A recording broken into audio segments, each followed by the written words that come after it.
Hello दोस्तों, welcome back to the channel Srishti study point. और आज हम फिर से बात करेंगे यूपीएससी के बारे में कि यूपीएससी की लेटेस्ट न्यूज़ क्या है, उसके साथ साथ यूपीएससी का सिलेबस क्या है, उसमें हमें क्या पढ़ाई करनी चाहिए, कितने नंबर के क्वेश्चन आते हैं। क्योंकि यूपीएससी की जो लेटेस्ट न्यूज़ है, यानी कि जो असिस्टेंट प्रोफेसर की वैकेंसी निकली है, उसकी लेटेस्ट जो न्यूज़ है वो मैं आपको ऑलरेडी दे चुकी हूँ।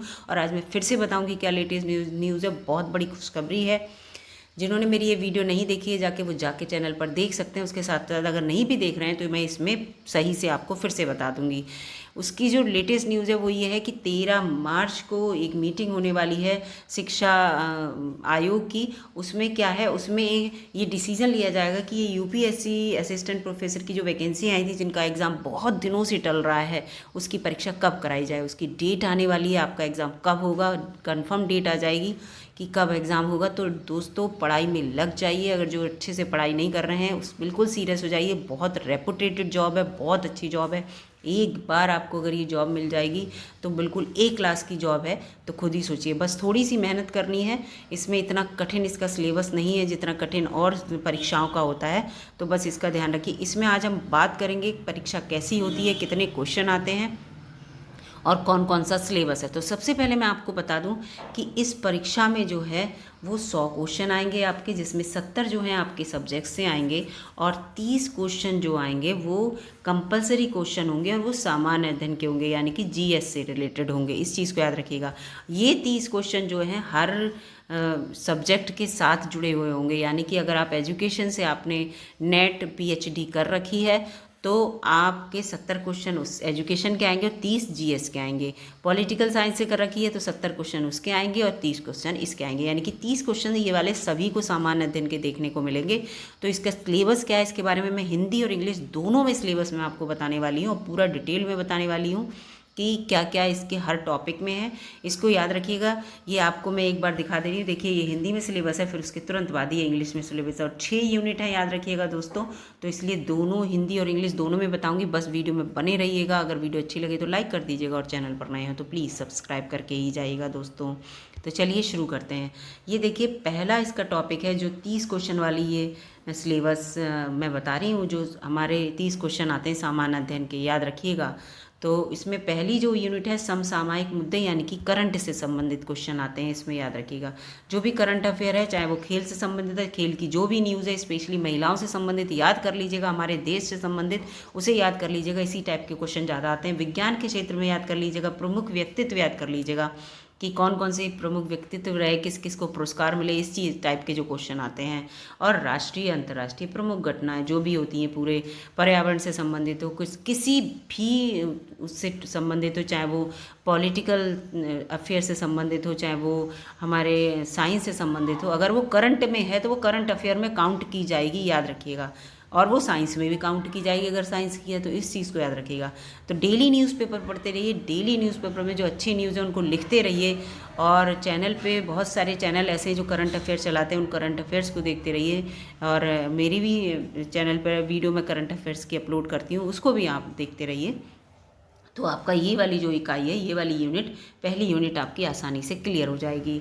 फिर बात करते हैं दूसरी यूनिट की। दूसरी यूनिट में यह है कि आपको शिक्षण और सोच संबंधी अभिव्यक्ति, यानी कि इसमें क्या है कि जिन्होंने एजुकेशन से पीजी कर रखा होगा या जिन्होंने बीएड कर रखा होगा, उन लोगों के लिए आसानी रहेगी, क्योंकि उनकी सिलेबस में ये सब चीज़ें ऑलरेडी पहले से थी, तो उन्हें पढ़ाई होती रही है। इसको बस इसको रिवाइज करने की ज़रूरत है। लेकिन जिन लोगों के लिए नया जैसा है, उनके लिए पढ़ना है कि शिक्षण क्या है, एजुकेशन क्या है, उसके उद्देश्य क्या है, आवश्यकता क्या है, मूल्यांकन क्या है, ये सब।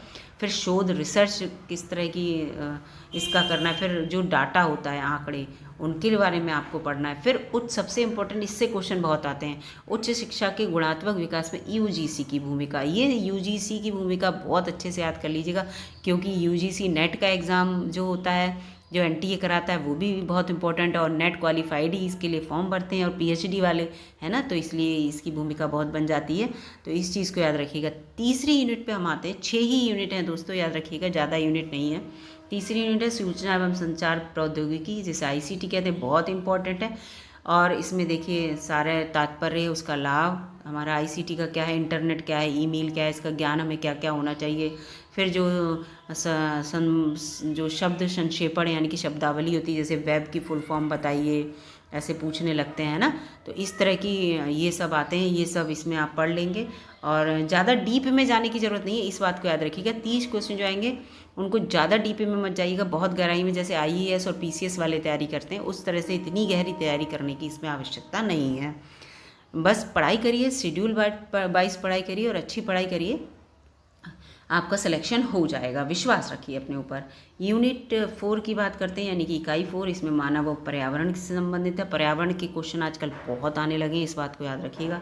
बहुत सजग हो गई है गवर्नमेंट पर्यावरण के प्रति, इसलिए पर्यावरण से संबंधित क्वेश्चन बहुत आते हैं। इसमें सब कुछ ये आप देख लीजिए, लिखा है राष्ट्रीय अंतर्राष्ट्रीय प्रयास, तो ये सब आप पढ़ लीजिएगा पर्यावरण से संबंधित। 3 ही यूनिट है, मानव और पर्यावरण का अंतर संबंध, आपस में संबंध क्या है, कैसे फ़ायदे हैं हम लोगों के लिए एक दूसरे से, मतलब कार्बन डाइऑक्साइड किससे मिलती है, ऑक्सीजन किससे, कौन छोड़ता है, इस टाइप के क्वेश्चन।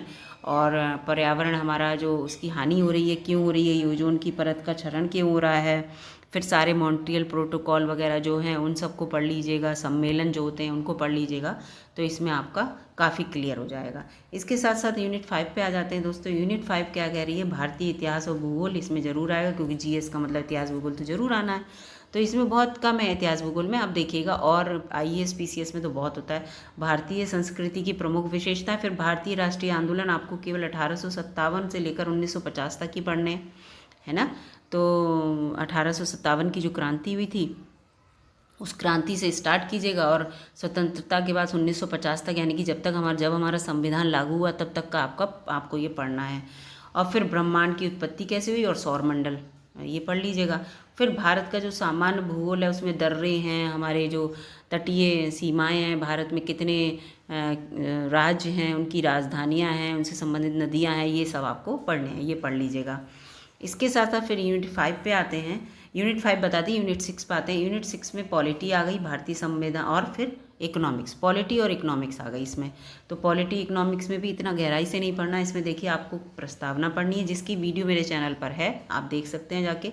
मूल अधिकार की वीडियो मैं अपलोड करने वाली हूँ, और नीति निदेशक तक 3 चीज़ें आपको पढ़नी है। इसके साथ साथ भारतीय राजनीति व्यवस्था में आपको विधायिका, कार्यपालिका और न्यायपालिका, इसकी भी वीडियो मैं अपलोड करूँगी, इन तीनों की।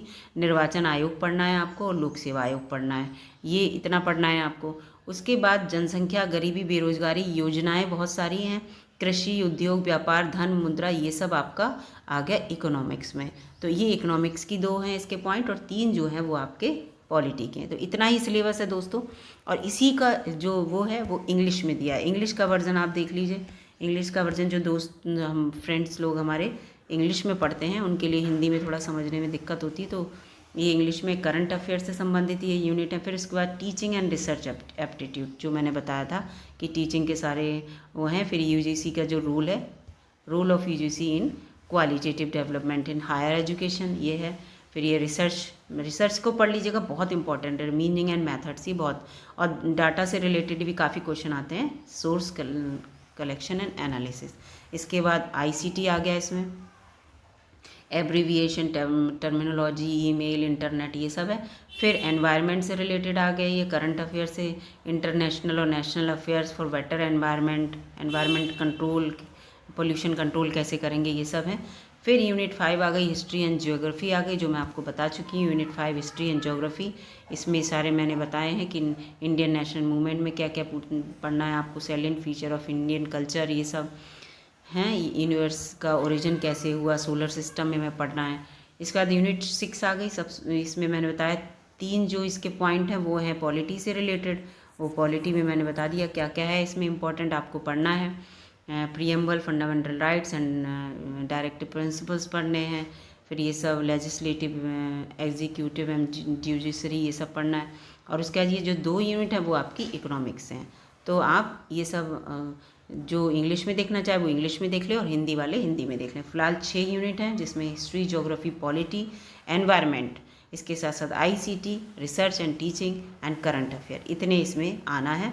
और कोशिश मैंने ये की है कि इसमें आपको पूरा सिलेबस बता दिया जाए। और ये 30 क्वेश्चन बहुत इंपॉर्टेंट होते हैं, क्योंकि बहुत सारे मेरे फ्रेंड्स कहते हैं कि हमारा अपना सब्जेक्ट का बहुत अच्छा गया, करंट अफेयर में हम रह गए, या 1-2 नंबर से जब रह जाते हैं तो बहुत बुरा लगता है। इसलिए करंट अफेयर को बिल्कुल स्ट्रांग रखिए दोस्तों।